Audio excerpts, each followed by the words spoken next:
Hello, everyone, and welcome to How to Tell Good Stories. This is actually number 6, and you ask, where did the last two go? And that is a long story that involves YouTube's copyright system and using clips from NBC, so we'll skip it.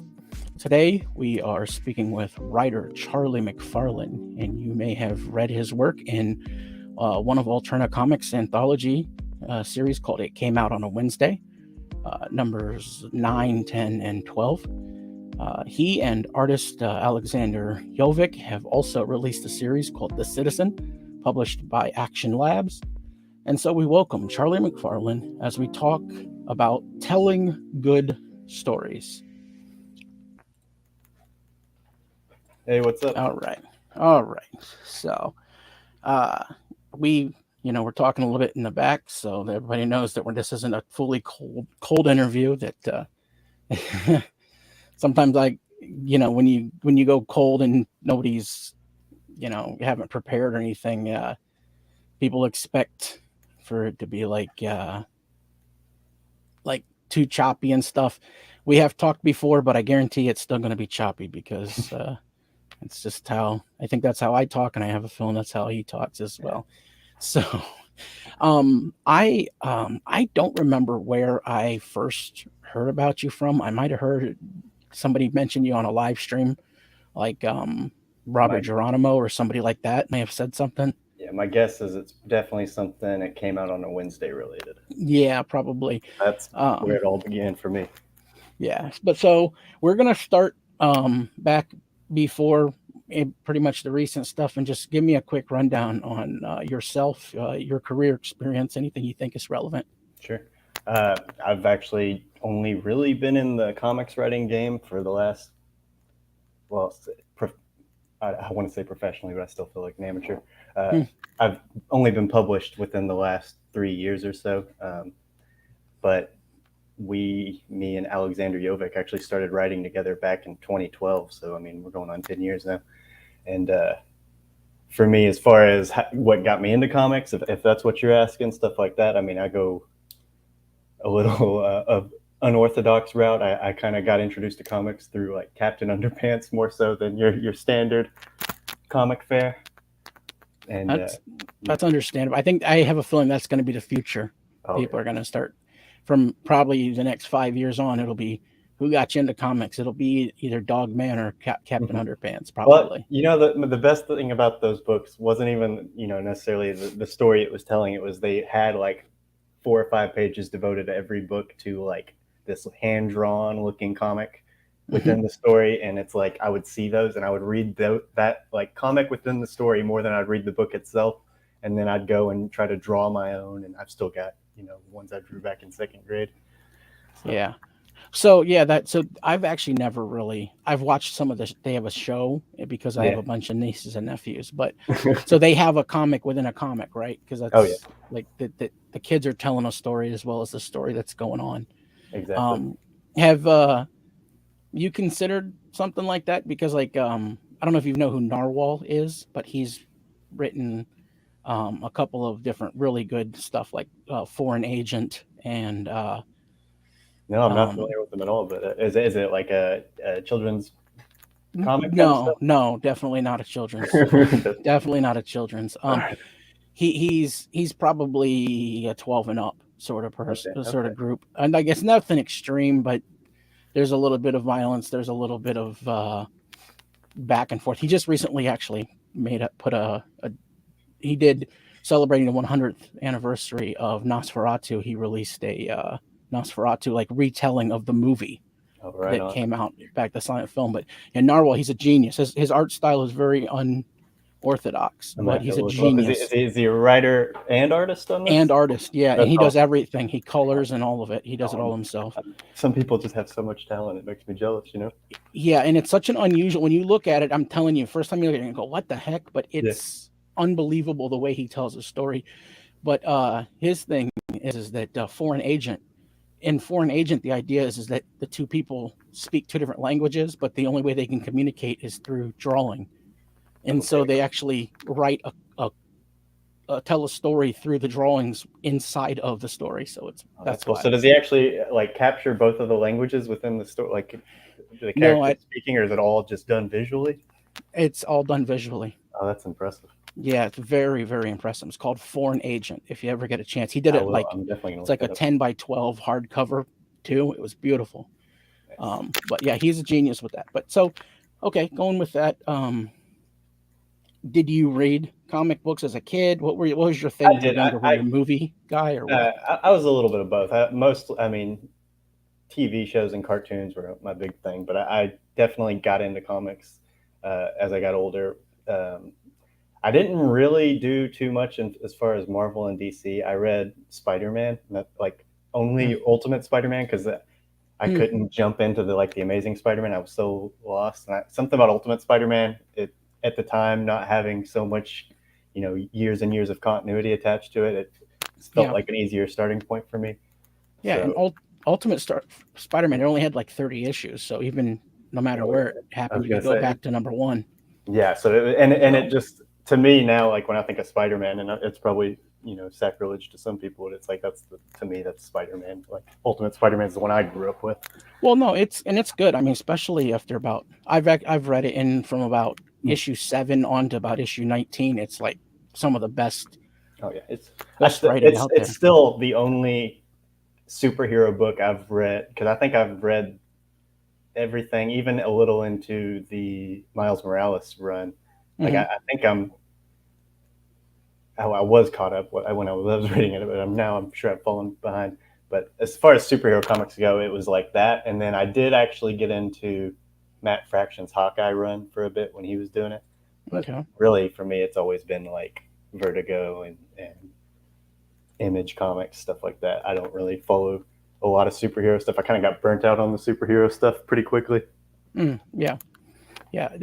That's very similar to myself. Yeah.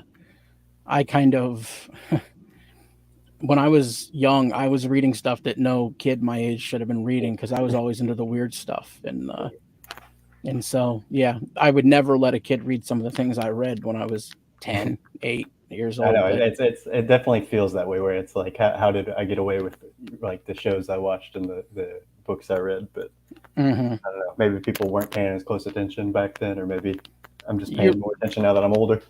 you're probably a good kid, and so they really didn't think much of it. Yeah, yeah, exactly, and it's harmless fun. Yeah, yeah. They didn't really think much of it because they didn't expect you to actually go around doing any of that bad Oh, I stuff. mean, I look back now at stuff like Ren and Stimpy, and I'm just like, oh my gosh.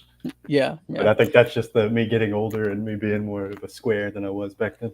yeah. That's what happens. So,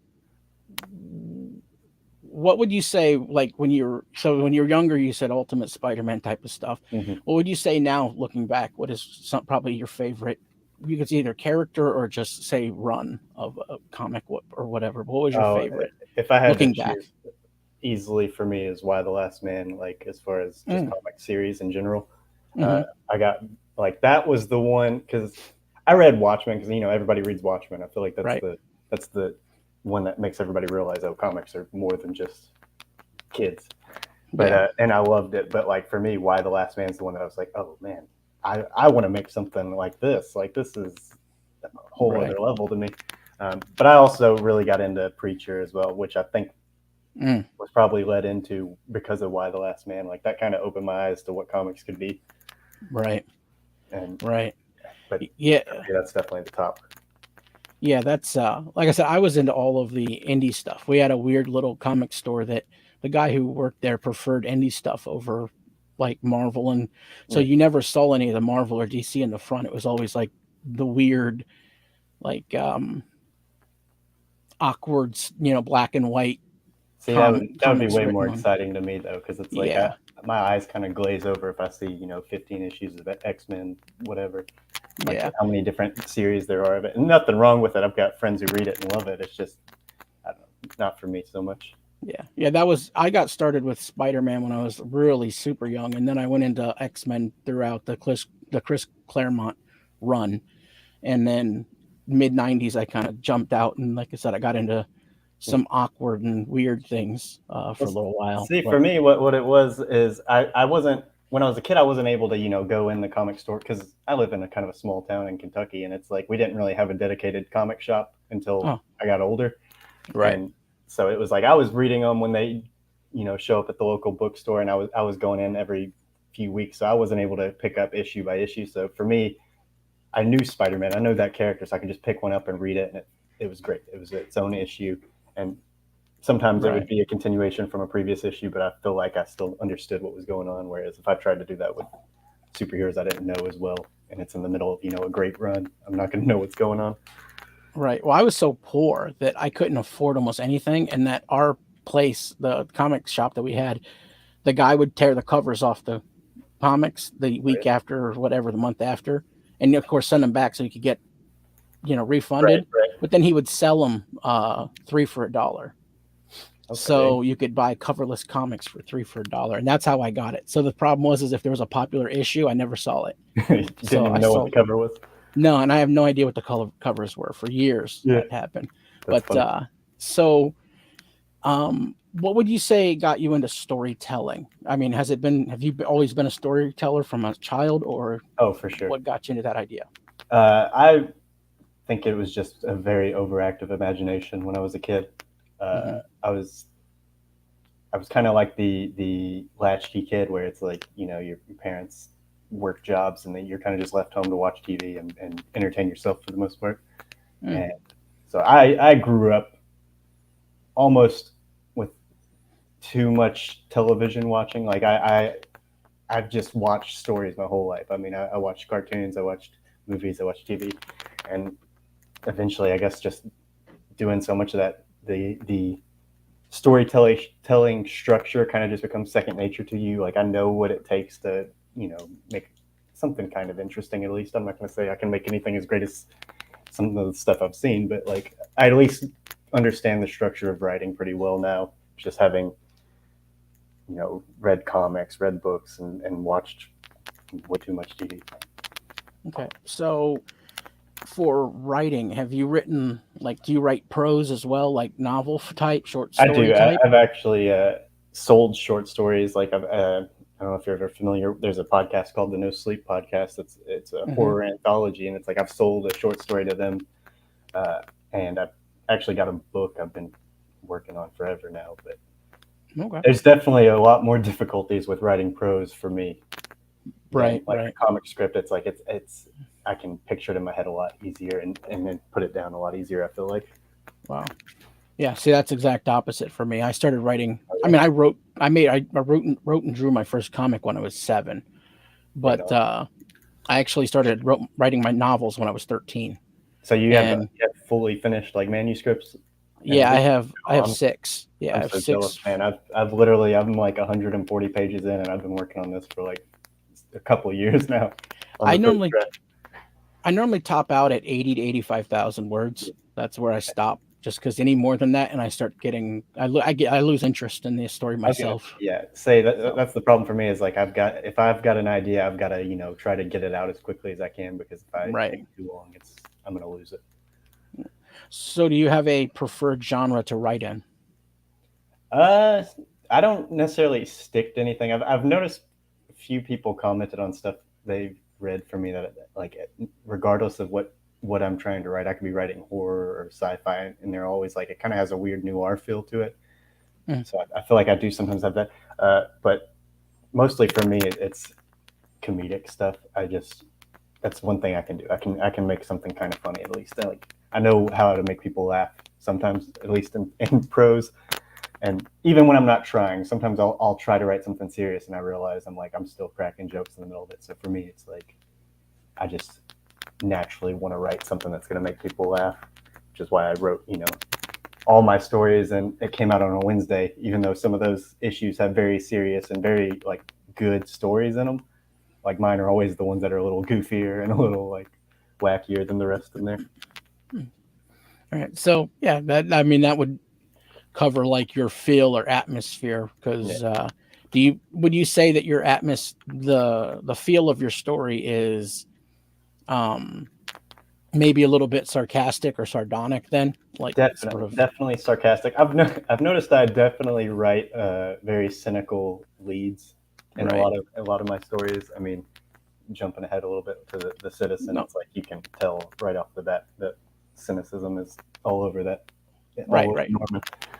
Yeah. Well, that's what I was getting into, was because the Citizen is told very much that that sort of everything sort of is a joke. Everything has an in some form of inside, or there's a thing about it that is in and of itself is ludicrous, but Yeah.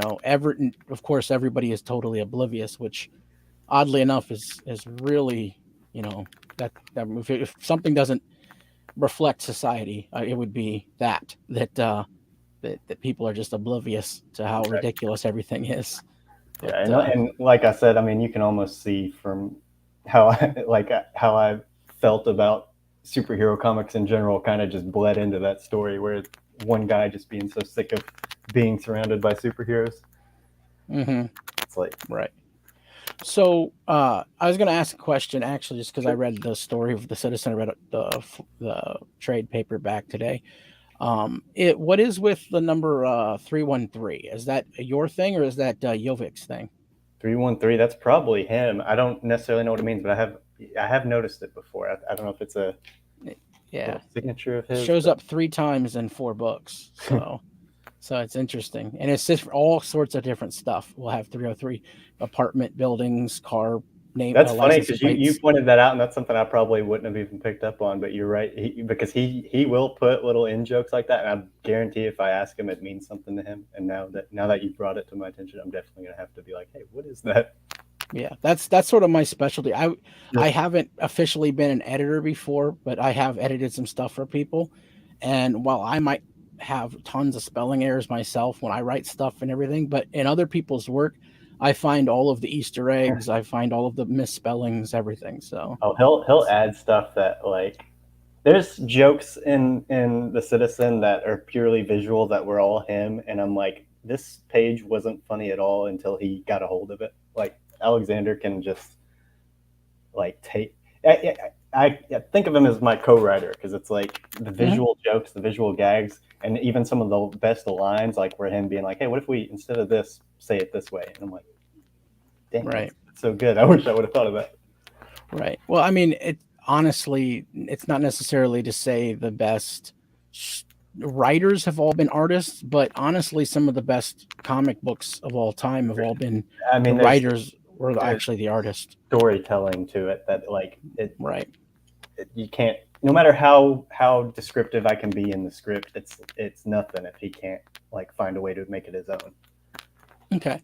So getting into the idea of writing a story, we're going to just, head down here, because this is what the whole point of the podcast or the live stream is about.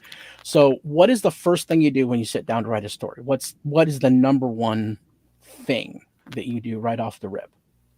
Well, to be honest, I've probably, before I've even sat down to write it, have, agonized over the idea for hours and hours. Hmm. And I'm the guy that will, pace around the room between sentences. So I'm sitting at the computer. First thing I'm doing, I'm opening the Word document. I'm probably going to try to find one of those. I don't know if you've ever seen those YouTube playlists that are just like hip hop beats to chill and Right. relax and study to. And I'll usually have one of those go in the background just to kind of get the background noise out of my head. Right.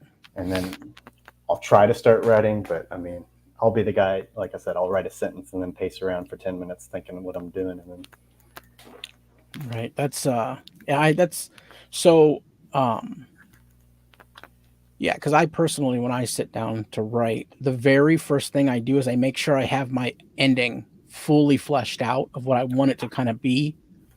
And the first thing I do is I sit down and I write an introductory line of the entire story. What's the first I, line going to be?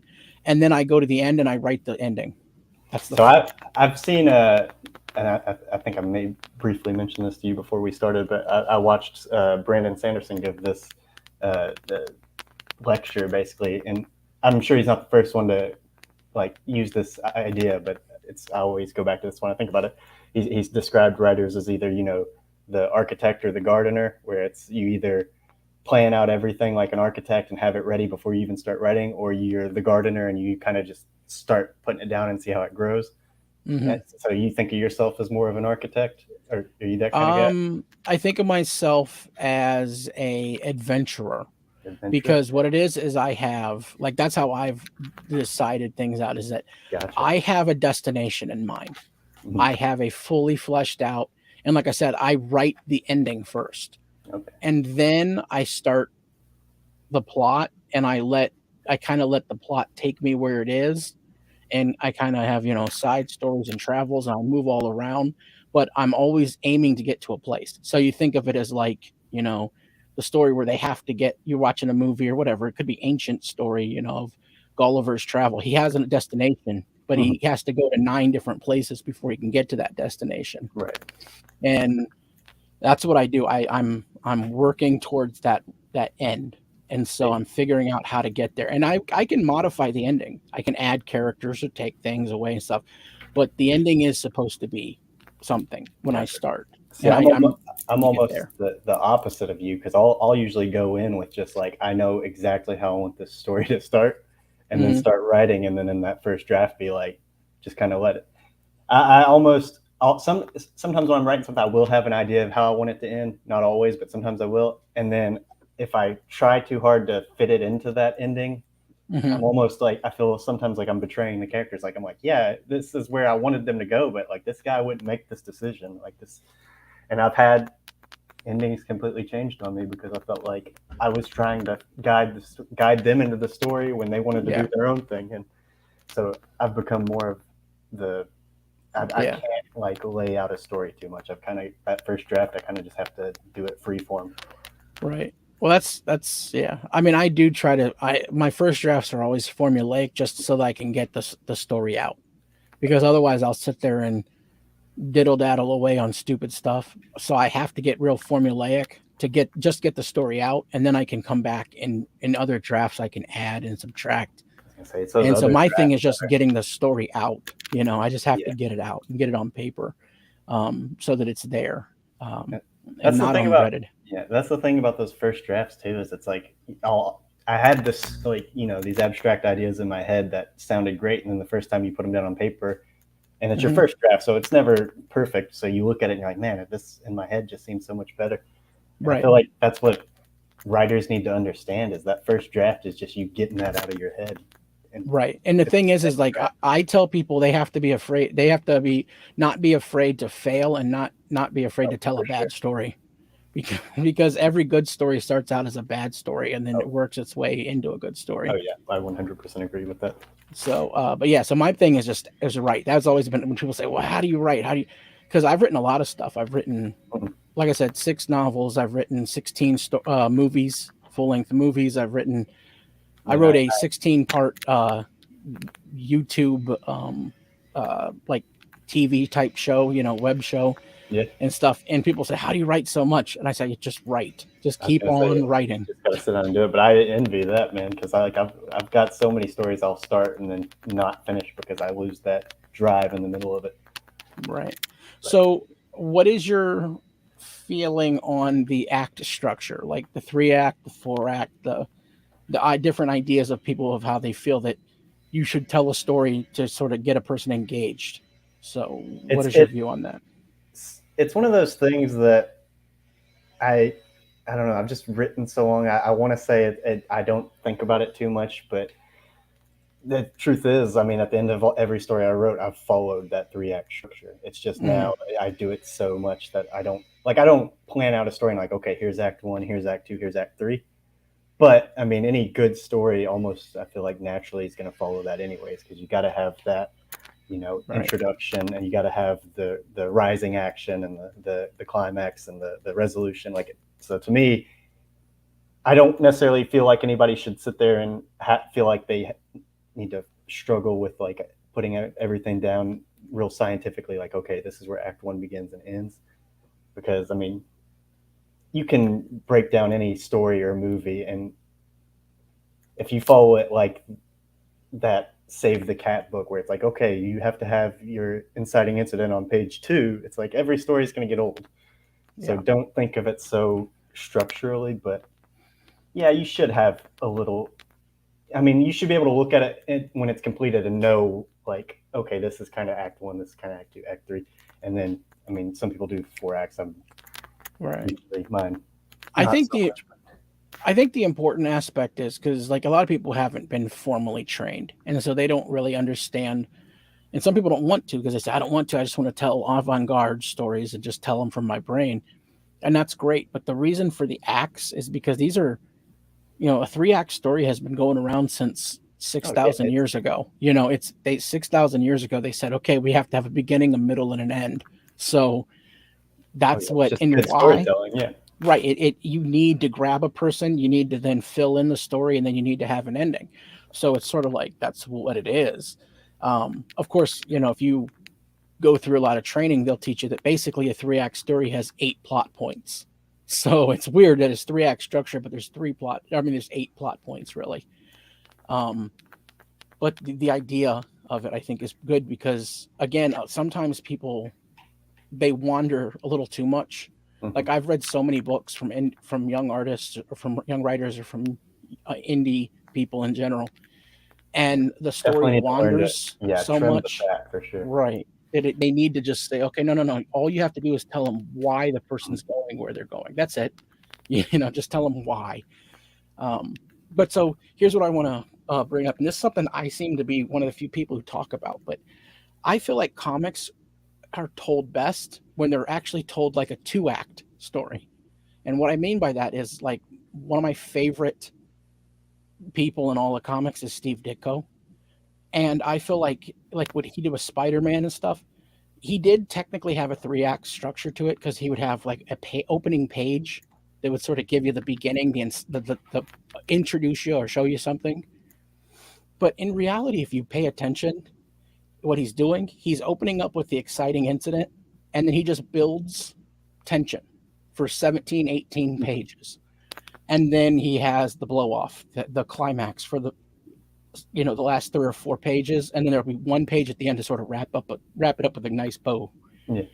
But so it's just building that tension, building. It's all of his stories are just simple premises. That's why I loved old '60s Spider-Man. Yeah. It's because all of Spider-Man's bad guys are like, oh, it's a garbage man who decided to knock off a bank, or oh, it's a lifeguard who Yeah, decided to use they're not speeding pills. trying to, create these Right, three-dimensional right. It crazy wasn't the end of villains. the story, Yeah, and it wasn't the end of the universe if he lost either. yeah. Like the person See, just got away. that's the Spider-Man I kind of thought of in terms of like when I watched the cartoon when I was a kid. I didn't need to Yeah, know it's that, Shocker was a conflicted human being and thing. I just want to see right. Spider fight Shocker. Right. It doesn't have to be the end of the universe on every single page Yeah. and every single thing. And so all you have to do is just build tension. Mhm. And so what do you think of that idea for short form storytelling? Short stories or comics, which are short stories, that it really only needs to have a build of tension and then a climax. I feel that to some degree, but I still, when I write, I'm gonna kind of stick with the 3 act. Like I do like the beginning, the middle, and the end. But I feel like there's 2 ways to do it because I've read comics where they do what you say, where it's just building tension, and I almost feel like I get to the end and I'm like, oh, that was just like 20 pages to build up to a cliffhanger, and I feel like I got no real story from it, and that's when Right. it's not done well. But then I Right. read something like Saga, and it can be, a tense full issue of the book, and then I get to the end and it's a cliffhanger that leads me to the next one, and it doesn't necessarily always feel like a full contained like 3 act episode of a series or anything, but it still does that kind of 2 act thing you're talking about pretty well. So I think it can be done well and it can be done poorly, just like anything. Yeah, well, and that's it, the idea that also leads me into the next question, which is that because I read the Citizen, Mhm. and it's episodic. Oh It's yeah. very much a self-contained stories on each book. And so, what are your obviously, I personally really like the episodic idea of wrap the story up, man. I mean, even if it's going to have a bigger arc, still wrap the story up in 22 pages or whatever you got. Right.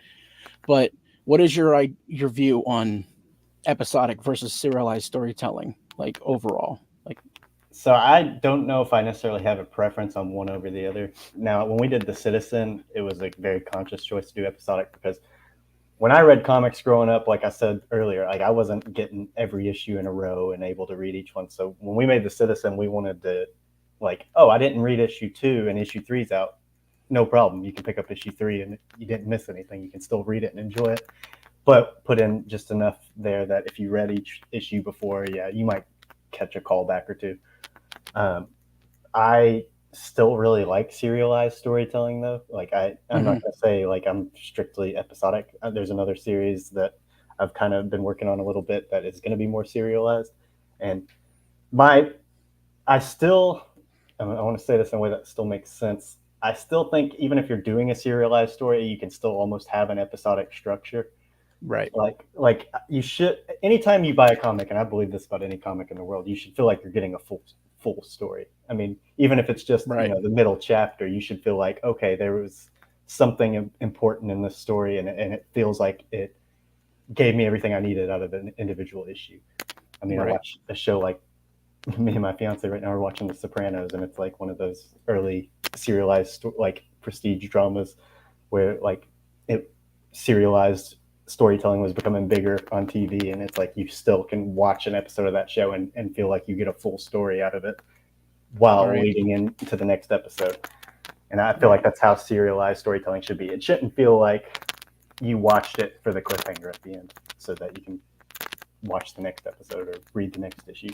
Right. My biggest issue with the serialization is the filler issue, because nowadays it seems like if it's a 12-part story, you're getting 6 filler issues. Exactly, and that's what I'm saying as far as like that's why it feels like you should be getting something out of each of these issues. It's insane to me that there's so many. I mean, how many stories have you read that could have probably been wrapped up in 4 issues that were really like 10 issues long? I mean, I don't know if that's just they're supposed to hit a quota or what, but like I've seen that too many times. I have a few friends that have worked for Marvel in the past, and they are writing for the trade. They're like, okay, this is the story arc, so we need 190 pages. And I mean, that's not to say you can't have like a solid filler even. I mean, I've seen plenty of comics where it's like, hey, and that's a little bit of spoiler territory for anyone who hasn't read the Citizen, but like issue of Citizen number 3 to me would have been, if this had been some kind of serialized story, this would have been like our filler episode, because I was like, I just want to have a fun issue where, hey, Norman just wants to go on vacation and a monster attacks the city, and let's see that adventure. Like you can do a interesting little side story and it not feel like wasted time or anything. Right, and that's exactly, that is the perfect, you said that's the perfect filler type story where it doesn't really advance an overarching plot for anything, but again, it's interesting, it's fun, it had its points, and at the same time though, it does still build. I mean, because you still get his personality gets built up a little bit more, and then you kind of see some of the ridiculousness of the people around him a little more, kind of be fully fleshed out. Yeah, and I think that's pretty much the best kind of filler you can have, is as long as you're still giving new information about your characters, and yeah, maybe it doesn't advance the broader plot of the story, but it's like, hey, I'm getting to know these characters a little bit better. I think it's still useful to have it in there. But I mean, obviously we've both seen plenty of times where there's filler that doesn't feel like it's advancing anything or making the characters any more fleshed out. That's for sure. Okay, so I'm not going to ask you to give me an essay or anything about, and we had actually talked before about the Eastern versus Western storytelling, but the reason why I put that in there is because I want to ask your opinion of, and you can say for you personally in your writing style and what you think is important in your personal writing, is the character the most important thing? Is it telling a story with these characters, or is it the story? Is the story the important thing? For me, definitely the character. I'm more of like, I want to explore these characters. I think to me, that's the most interesting part of the story. Now, I look back at some stuff I've written, and I think it seems like the plot kind of drove the story, and to me, that's never what I want to do. Like I feel like characters should definitely be driving the story, but yeah, personally, it's characters for me.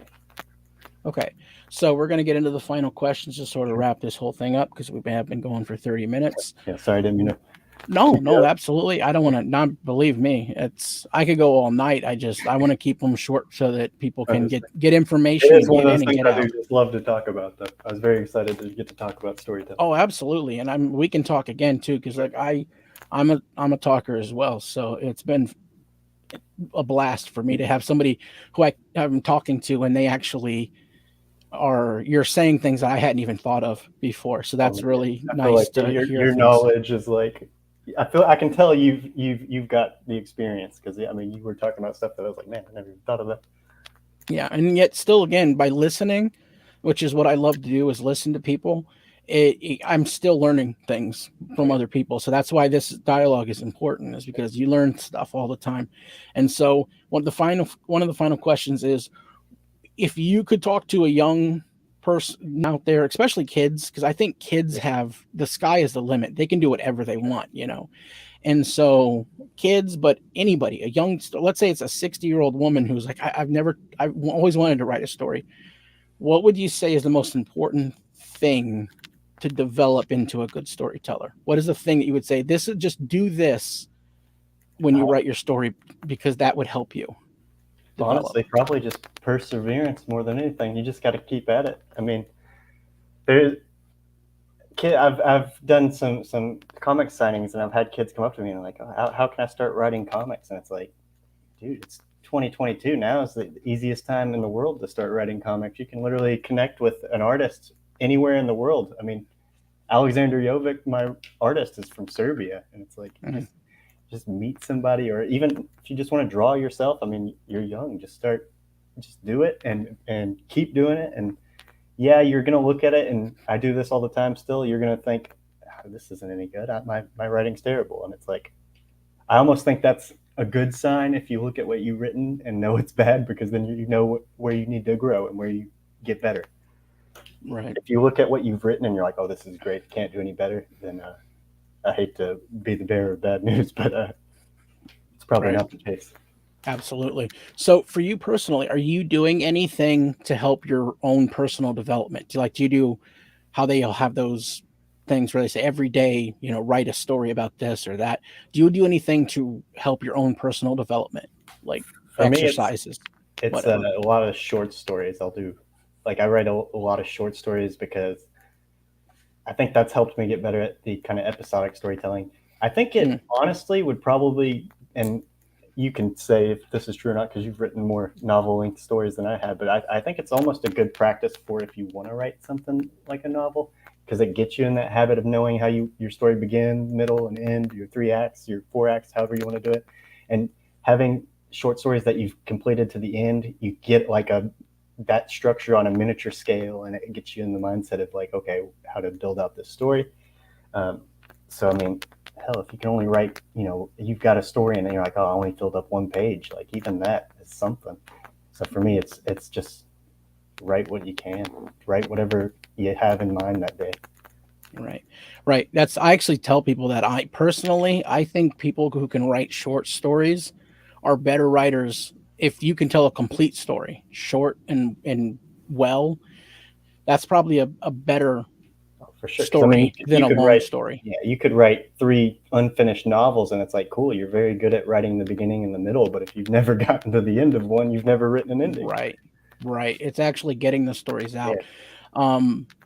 And so, yeah, and again, that's something I tell people all the time. Just write tons of stuff. Just keep doing it. And you're going to write terrible stuff that you look back on and you're ashamed of, but just write whatever you can. Oh, if I stumble upon something I wrote when I was like a teenager, it almost makes me cringe. But right. I mean, it just shows how far I've come. Yeah, it should. No, for sure, it does. So do you have anything you're working on now that you're free to tell, or that you would like to share, or maybe future stuff that you're I've doing? posted a little bit of it on my Twitter. Me and a guy named C. Thomas Anderson, he's a artist. He and I have finished the first issue of a series called Renaissance that I wrote, and he did the art for, and he did it in kind of a manga style. And this is more of a serialized story. We haven't published it anywhere, but I think what we're going to try to do is release it for free online for people to read, and maybe we'll have like a tip jar or something if they want to help us fund the next issue being made. Yeah. And it's just a story of a man named Andrew Madison, who is a sort of government agent who is hired to catch reincarnated criminals who are given multiple life sentences. His job is to like find them when they die in prison and catch them again to serve the next sentence. Wow, that's really interesting because I actually wrote a story back when I was young after I'd watched Time Cop Oh yeah. that was about a guy who was trying to go to the future to make sure that a guy served his life sentence. So Man, that's interesting you read it? that Did you uh finish it? You got to publish. yeah, That's awesome. I finished it. It was only it was ended up being a short story. I think it Yeah. was maybe I think it was probably around 4,000 words total. You ever But considered revisiting it? That's kind of. no, it's I just feel like that's got some legs. yeah. Once you started talking, I'm like, holy cow! I'm like, that's inspirational right there. But so yeah, that's awesome. And of course, your Twitter is at Charlie Kilo Charlie Kilo 93. 93, and there's Yep. a underscore under Oh, Kilo yes. between Yeah, Charlie. So Charlie underscore Kilo 93. The next thing is do you have anything else like a website or anything else where you would love to you either publish your work, you put things out, or where they can support you, buy the book, buy the trade paperback? I probably should have something like that. Honestly, as far as it goes, you can just order the Citizen through Amazon. We've got the trade paperback out, so if you're interested in reading it, check it out there. Like I said, we're going to try to get that first issue of Renaissance up somewhere soon. We're just kind of finishing it up right now. And just, find me on Twitter. I don't shut up about it, to be honest. That's all I post about. And so since you're with Action Labs, if somebody were to request it through their local LCS, can they get their hands on it? They should be able to. I mean, they go through Diamond, so any comic shop. Okay. Yeah. So obviously you don't make as much money that way. So ladies and gentlemen. No. I was gonna say Action Lab is more of the problem for me lately than Diamond, but you guys can Google that one. Yeah, I understand. Yeah, believe me, I keep up on some of that stuff, so I understand. But so I do want to encourage anybody to support you in any way they can, especially buying the trade paperback because it is fun. It's kind of a quick read, but it's fun. It just kind of runs through. It's with some of the language in there. I wouldn't say little kids. 12 and up. Right. I had them put on there. Yeah, that's probably right. I might give it to my 10. I might give it to my 10-year-old nephew. Drinking in there, and that's really the stuff that I think might bother some parents if they're giving it to kids. Yeah, see, that stuff oddly doesn't bother me that much. As far as like I have a nephew and niece that are into comics, and so my nephew's 10. I would probably give it to him. I think it would be fine with him, but each person varies. Like I said, 12 and up probably is best. And I was gonna say, I honestly think the first issue is probably the worst because I wrote the first issue years ago, and I think me and Alexander kind of realized as we moved forward, like who our target audience was going to be. So I teenagers, I was gonna say, I think going forward, it'll definitely the language won't be as big of an issue, but if we get to make more, hopefully. Yeah, and absolutely. So with that, I would just want to say thank you for the time. Thank you for having me, man. This was great. Inspiration. And so for those of you who are watching, I just would like to say thank you for watching our live stream with our guest, Charlie McFarland. Again, his Twitter is Charlie with an IE _ Kilo. So KILO 93. And you can check him out on Twitter, find out stuff that he's posted. He's a really affable guy. And, you seems to be the type of person you want to keep your eye on because if he keeps writing stuff, we're going to want to keep watching. So I want to thank you for watching this. And if you liked it, don't forget to do all the YouTube stuff, which is to like, comment, subscribe, tell your friends by sharing it. If you hated it, I insist, go ahead and put a down link, just say thumbs down, dislike it, and leave a really mean comment that says why it sucked and how much you hate the stuff that I'm doing. We'll throw it right in the trash. Yeah. Well, I'll read it. I will definitely read it. And if it's really mean, I'll even like it. So there you go. With that, absolutely. So I am the Christian Nomad. I thank you for watching, and God bless you all.